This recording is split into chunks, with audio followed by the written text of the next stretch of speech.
di natin alamin ang totoo. Ang kawan ng kordero sa inyo'y nag-aanyaya. Tula at musika, ihandog sa Diyos na masaya, pagkat sa piling niya tayo may pag-asa. Walang hanggang ligaya, Tayo na magsama-sama. The KNC Show will teach us while we grow. Sa tulong ng ating Diyos Ama, isipan ay magliliwanag na.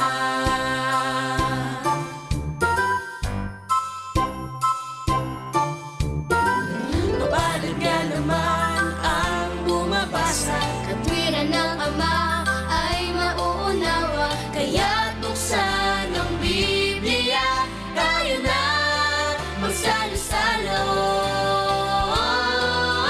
The KNC Show will teach us while we grow.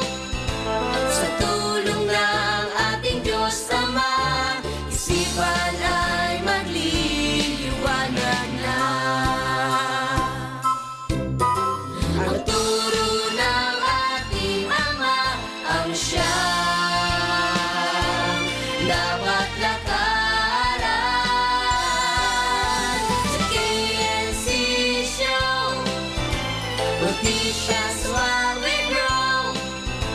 Sa tulong ng ating Diyos Ama, isipan ay magliliwanag. The KNC Show will teach us while we grow. Sa tulong ng ating Diyos Ama, isipan ay magliliwanag na.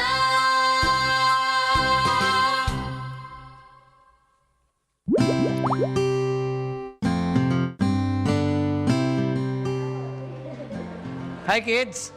Hi, Kuya Eric! Mukhang kompleto na kayo ah. Opo, bakasyon po kasi namin eh. Ah, ganun ba? Pero alam nyo sa tingin ko, mabibitin kayo. Kasi sandali lang bakasyon nyo eh. Tama po, Kuya Eric. Pasensya na kayo ah. Kasi dito sa atin, walang bakasyon. Okay lang po, marami naman po kaming natututuhan. Kuya Eric, tungkol po pala sa kalusugan yung pag-aaralan natin ngayon. Paano po ba kami makakabahagi sa paggawa ng desisyon sa aming kalusugan? Medyo malawak ang usapin dyan mga bata eh. Pero sa inyo ba, anong ginagawa ng mga magulang nyo kapag may sakit kayo? Inaalagaan po kami at pinapainom ng gamot. Kapag malubha na po, dinadala na po kami sa doktor o sa ospital para magpa-check up. Tama. O hindi ba, madalas nakikita natin na ang laging kausap ng mga doktor ay ang ating mga magulang? Opo, sila nga po yung nakakaalam kung anong dapat gawin patungkol po sa ating kalusugan. Eh, Kuya Eric, paano po kung wala pong magulang na pwedeng mag-decide? Sino naman po yung pwede? Kayo mismo. O, di ba merong tinatawag na minor consent? O, ito yung mga bata mismo ang magdi-decide wala talaga kanyang pagpapagamot kung wala talaga magulang. At kung emergency cases na sa kanyang sarili. At kung nakikita man ng doktor na masasagot yung itatanong niya sa bata, ay gagawin niya yun. Pwede po pala yun. Parang hindi ko po kaya na mag-decide sa sarili ko. Pero salamat po sa Diyos sa impormasyon na yan. Pero mas maganda pa rin kapag may mga magulang tayo na mag-aasikaso sa atin. Lalo na sa panahon na tayo ay may karamdaman. Tungkulin kasi ito ng mga magulang sa kanilang mga anak eh. Mabuti basahin uli natin ang nakasulat sa aklat ng unang Timoteo sa 5 at 8. Datapwat kung ang sino man ay hindi nagkakandili sa mga sariling kaniya, lalong-lalo na sa kanyang sariling sangbahayan, ay tumanggi siya sa pananampalataya at lalong masama kaysa hindi sumasampalataya. Ang sabi po sa Biblia na masama po ang magulang kung nagpapabaya po ng kanyang sambahayan. At yan ang ating verse of the day.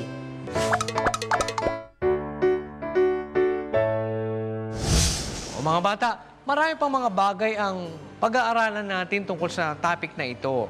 Tama nga ba na kayong mga bata ay magdesisyon na tungkol sa inyong kalusugan? O paano nga ba tayo makakatulong o makakabahagi dito? Lahat ng yan sa pagbabalik ng KNC Show!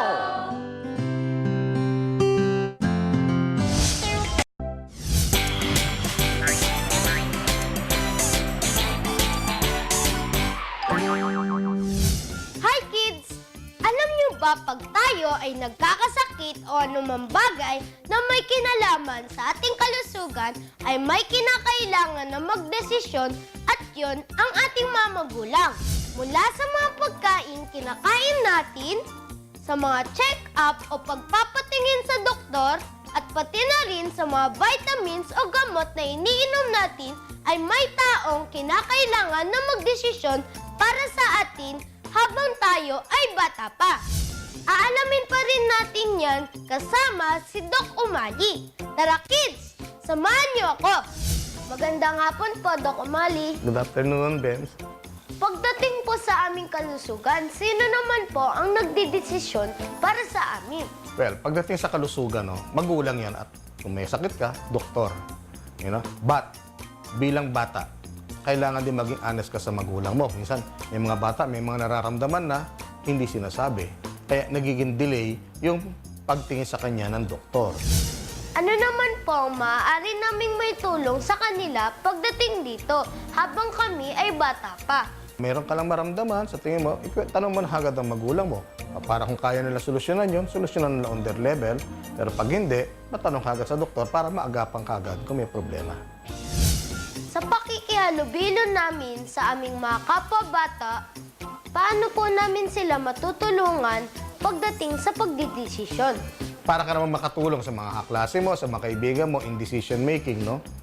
Siyempre, una, in any decision making, mag-concentrate ka muna ano naging problema ng kaklase mo. Alamin mo muna yun para mo siya matutulungan. Kung beyond sa kapasidad mo na matulungan siya, refer mo sa mga elders. Kung nasa school, sa teacher, kung sa pamilya, sa magulang mo, o sa atin, sa mga matatanda. Maraming salamat po. It's my pleasure, Benz, to help you. O di ba? Bukod sa mga doktor na nangangalaga sa atin, nandyan palagi ang ating mga magulang na siyang pangunahing nangangalaga sa atin mula sa bahay, paaralan, at maging sa medikal na aspeto ng ating buhay. Kaya kids, mahalin natin ang ating mga magulang ha! Huwag natin silang bigyan ng sakit ng ulo. Maging mabait tayo sa kanila. Salamat sa Diyos dahil may mga magulang tayong tulad nila. Sana ay marami kayong natutunan ngayong linggong ito. Samahan niyo ulit ako sa susunod. Hanggang sa muli, dito lang sa Bensi Bibong!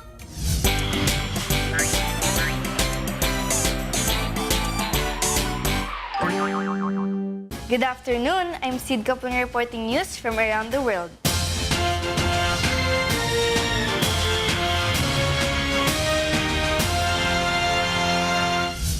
Minors were largely considered incapable of providing legal consent to medical treatment, and parental consent was therefore required in all cases. That was before the mid-20th century. As society has evolved, the rule has become riddled with exceptions which aim to protect minors, including their decision-making ability.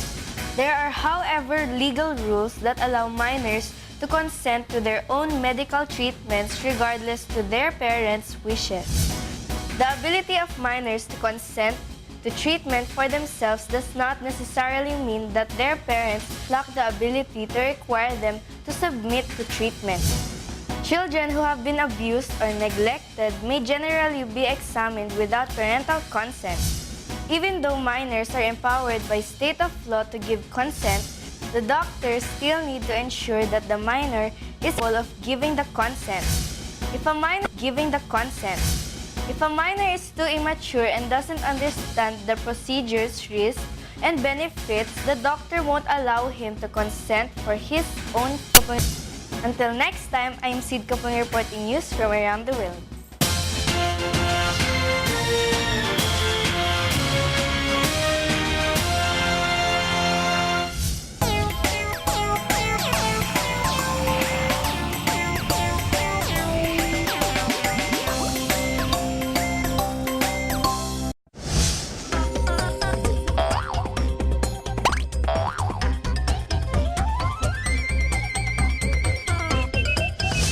Magandang hapon mga bata!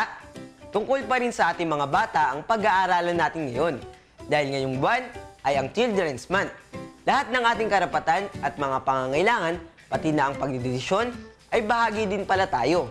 Pero wag nating kalilimutan na ang mga magulang pa din natin ang siyang mas nakakaalam kung ano ang makakabuti sa atin.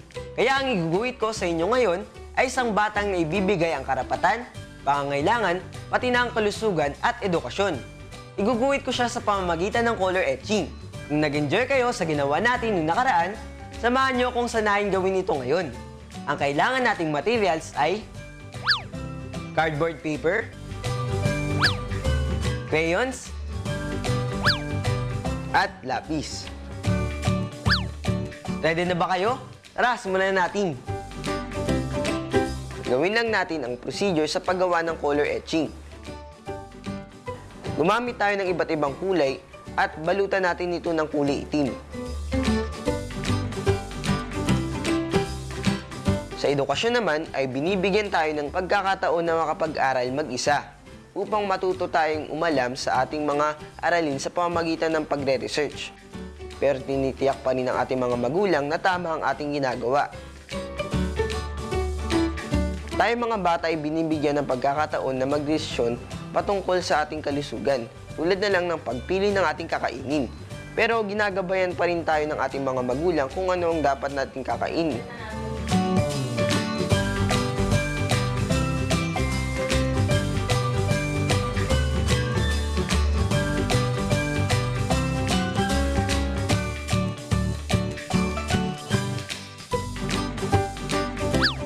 O yan mga bata, nakaguhit na tayo ng maayos sa pamamagitan ng etching.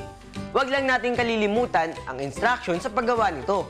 Lagi nating tatandaan na tayo mga bata ay may karapatan at may mga pangangailangan na dapat may bigay sa atin. Pero huwag nating kalilimutan na tungkulin din natin makinig at sumunod sa mga payo ng ating mga magulang at iba pang nakakatanda sa atin.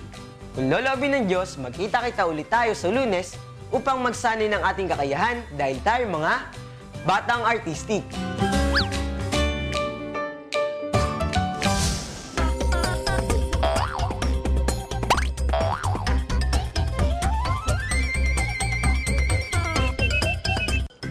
Hello kids!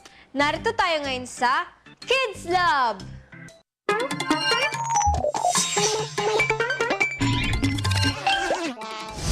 Ang ating immune system ay nagpo-produce ng protina na kilala sa tawag na antibodies na lumalaban sa mga foreign cell.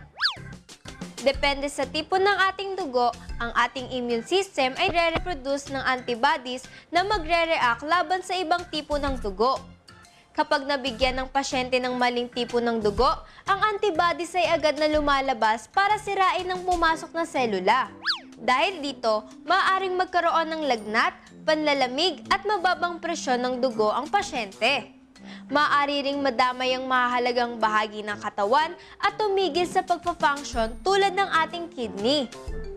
Kaya mahalagang malaman natin ang tipo ng ating dugo. Ipapakita ko naman sa inyo ang isang halimbawa kung paano nagtatrabaho ang ating blood type antibody. Halimbawa, ikaw ay may type A blood. Dahil ang dugo mo ay may A marker, ito ay gumagawa ng B antibodies. Kapag ang B markers na makikita sa type B at AB blood ay pumasok sa iyong katawan, ang type A immune system ay lumalaban dito. Kaya maaari ka lang masalina ng dugo mula sa A o O blood at hindi mula sa B or AB blood. Ganon din naman kapag ikaw ay may type B blood. Nagpo-produce ang iyong katawan ng A antibody. Kaya ang taong may type B blood ay maaari lang masalinan ng B o O blood at hindi ng A o AB. Iba naman pagdating sa taong may type B o O blood. Kapag meron ka ng A at B markers o AB blood type, hindi kailangan labanan ng iyong katawan ng alinman dito. Kaya ang taong may AB blood ay maaaring masalinan ng dugo na may A, B, AB o O blood. Kapag ikaw ay may type O blood, ibig sabihin ng iyong red blood cells ay walang A at B markers. Kaya magkakaroon ng iyong katawan ng A at B antibodies na siyang lalaban sa A, B at AB blood. Kaya ang taong may O blood ay maaari lang masalinan ng may O blood. Ang type O, negative blood, ay maaaring isalin sa kahit na kanino. Ito kasi ay walang markers na dapat labanan. Kaya ang taong may ganitong tipo ng dugo ay tinatawag na universal donor at in demand sa mga blood bank. At dahil ang type AB positive blood ay meron ng lahat ng marker, ang taong may ganitong tipo ng dugo ay maaaring makatanggap ng kahit na anong tipo ng dugo. Sila naman ay tinatawag na universal recipients. Ang blood transfusion o pagsalin ng dugo ay isa sa madalas na ginagamit sa pagliligtas ng buhay sa mga ospital. Kaya kailangan talaga ng maraming mga blood donors. Sino nga ba ang mga taong pwedeng mag-donate ng dugo? Tayo kaya pwede na? Yan ang aalamin natin sa susunod. Samahan niyo ulit ako dito sa Kids Lab, ang laboratorio ng mga batang Kristiyano!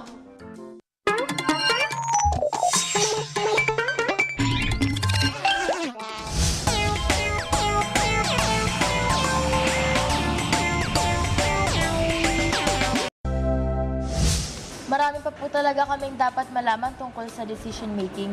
Iniisip po kasi namin palagi na bahala na yung mga magulang namin o sino mang humahawak o nangangalaga sa amin sa pagdedesisyon. Meron po pala kaming karapatan na makibahagi dito. Oo. Kaya naman, i-enjoy nyo lang yung karapatan nyong yan. Pero huwag nyo kalilimutan na merong mas nakatatanda, gaya ng inyong mga magulang, na mas nakakaalam ng mga bagay na makabubuti para sa inyo. Kuya Eric, Bible story na po! Sige, start tayo. Kahapon ay natunghayan natin ang tungkol sa paghahasik ng binhi sa lupain ng Ehipto at ang pagbibili ni Jacob sa kanyang anak na si Jose. Pinasikan po ni Jose sa mga tao ang lupang binili niya po para kay Faraon.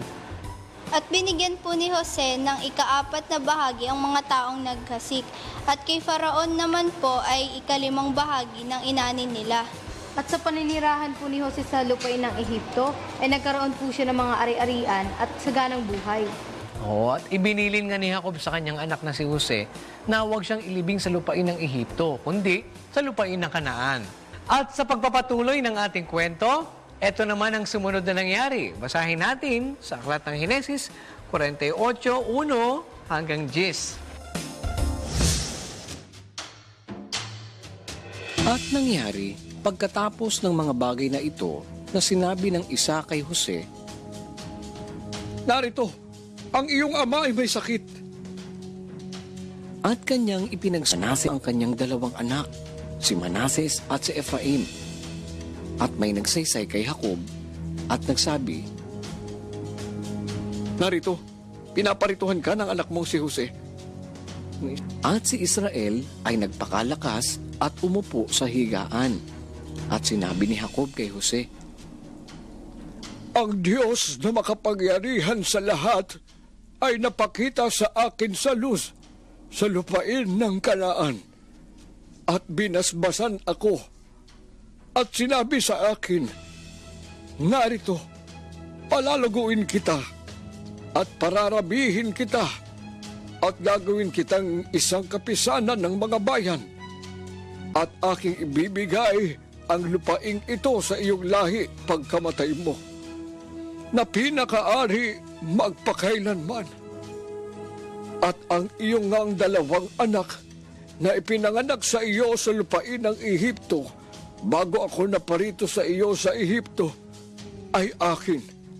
Si Ephraim at si Manases, gaya ni Ruben at ni Simeon ay magiging akin. At ang iyong mga anak na iyong mga naging anak na sumunod sa kanila ay magiging iyo. Sila'y tatawagin ayon sa pangalan ng kanilang mga kapatid sa kanilang mana. At tungkol sa akin, nang ako'y dumating mula sa Padan, si Raquel ay namatay sa akin sa lupain ng Kanaan sa daan. Nang kulang pa ng kaunti, nang dumating sa Efrata at aking inilibing siya roon sa daan ng Efrata na siya ring Bethlehem. At nakita ni Israel ang mga anak ni Jose at sinabi, Sino-sino ito? Sila'y aking mga anak na silang mga ibinigay ng Diyos sa akin dito. Isinasamok ko sa iyo na iyong dalhin sila rito sa akin at sila'y aking babasbasan. ang mga mata nga ni Israel ay malabo na dahil sa katandaan na anupat hindi na siya makakita. At kanyang inilapit sila sa kanya at sila'y kaniyang hinagkan at niyakap.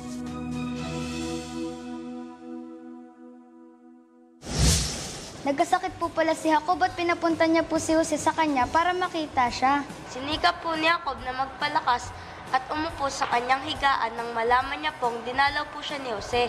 Oo, at nakita nga ni Jacob ang mga anak ni Jose. Kaya pinakiusap niya kay Jose na dalhin sa kanyang mga anak para kanyang mabasbasan. Kuya Eric, ano po ba ang nangyari nang dinala po ni Jose ang kanyang mga anak sa kanyang tatay na si Jacob? Yan naman ang matutunghayan natin next week kung loloobin ng Panginoon. Kaya't huwag kayong absent sa panonood ng Bible story. Sa paggawa natin ng desisyon, lagi nating isaalang-alang ang mga nasa paligid natin. Kung ang ating ba magiging desisyon ay makabubuti o makasasama. At sa pagdedesisyon, ang kalooban ng Diyos ang dapat nating sundin. Hindi lang ang ating sarili mga bata. Basahin natin ang nakasulat sa Juan 5 at 30. Hindi ako makagagawa ng anuman sa aking sarili. Humahatol ako ayon sa aking naririnig. At ang paghatol ko'y matuwid, sapagkat hindi ko pinaghahanap ang aking sariling kalooban, kundi ang kalooban niyaong nagsugo sa akin. Marami ba kayo natutunan sa linggong ito? Huwag kayong liliban sa susunod na linggo, ah!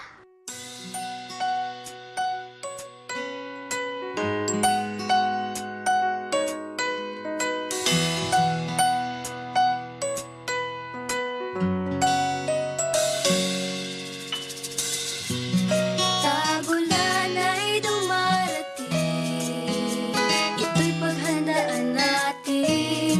Katawan ay palakasin sa mga wastong pagkain. Kalungkutan natin ay papawiin. Pagkatapos ng ulan, araw ay sisikatin. Sa pagbuhos ng ulan, ating ngang nalalaman, sa Diyos nagmumula ang kabutihan. Pananim at kagubatan, nadidiligan, sa lupa'y nararamdaman kanya. Pagmamahal, magpakailanman.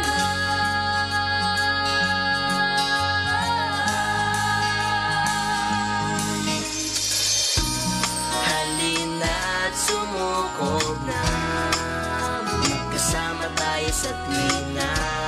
Sa hirap at sa saya, pag-ulan may di bali na. Sa problema ay huwag na padadala. Sa pagtila ng ulan, panibagang pag-asa. Sa pagbuhos ng ulan, ating ngang nalalaman, sa Diyos nagmumula ang kabutihan. Pananim at kagubatan, nadidiligan,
dito mga bata, next week kung loloobin ng Panginoon ay muli tayong magkita-kita. Dito lang sa nag-iisang Bible School on Air, ang KNC Show!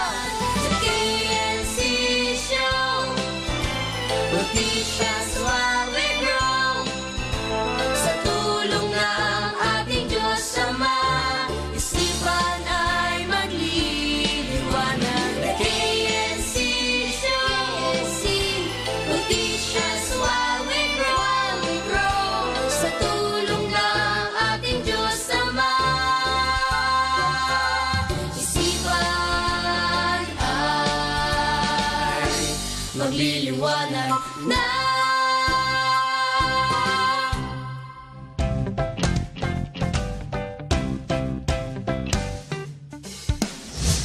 Sino mang humahawak o nangangalaga sa amin sa pagdedesisyon. Ano po bang... Action! Bakit? Action! Yes. Action! Ulit! Lalagin na sa ko.